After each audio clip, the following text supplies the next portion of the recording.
بسم اللہ الرحمن الرحیم۔ السلام علیکم ورحمۃ اللہ وبرکاتہ۔ معزز ناظرین، بڑا ہی افسوسناک واقعہ لاہور جوہر ٹاؤن کے اندر جو پیش آیا ہے بم دھماکے کا، انتہائی قابل افسوس اور قابل مذمت یہ واقعہ ہے، جس میں بے گناہ لوگوں کو زخمی کیا گیا، ان کو مارنے کی کوشش کی گئی ہے، جان لینے کی کوشش کی گئی ہے۔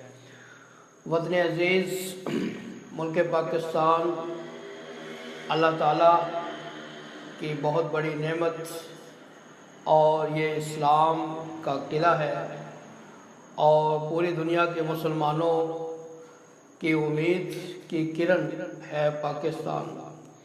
اس کو کمزور کرنے کے لیے ملک دشمن عناصر سرگرم ہیں، اور اس کی سالمیت، اس کے امن کو تباہ کرنا چاہتے ہیں۔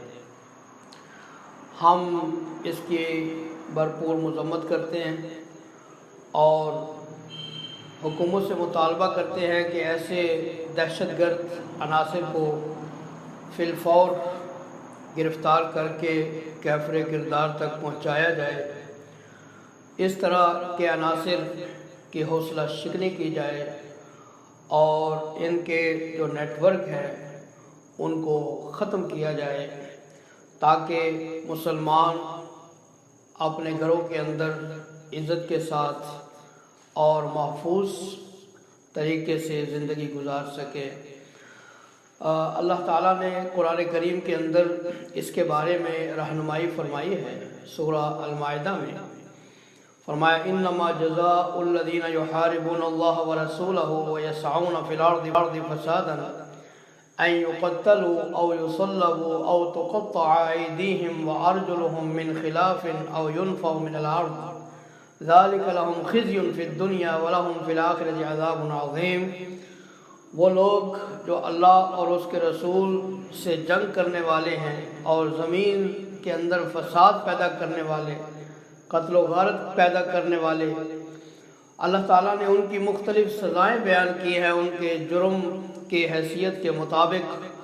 فرمایا کہ ان کو برے طریقے سے قتل کیا جائے، ان کو سولی پہ لٹکایا جائے، اور فرمایا کہ ان کے ہاتھ اور پاؤں مخالف سمت سے کاٹ دیے جائے یا ان کو جلا وطن کر دیا جائے۔ یہ دنیا کے اندر ان کے لیے رسوائی ہے اور آخرت میں ان کے لیے عذاب عظیم ہے۔ تو اللہ تعالیٰ کے قرآن کی رہنمائی کی روشنی میں ایسے دہشت گرد جو کہ ملک پاکستان کے اندر فساد کرنے والے اور قتل و غارت اور دہشت گردی کا مرتکب ہونے والے ہیں، ایسے لوگوں کی سزا قرآن نے بیان کر دی ہے۔ اللہ تعالیٰ سے دعا ہے کہ رب العالمین اس ملک پاکستان کو امن کا گہوارہ بنائے، اسلام کا گہوارہ بنائے، اور اس ملک کے اندر دین اسلام کا بول بالا ہو، اور یہ ملک پوری دنیا کی امت مسلمہ کی قیادت کرنے والا ملک بنے۔ وآخر دعوانا الحمدللہ۔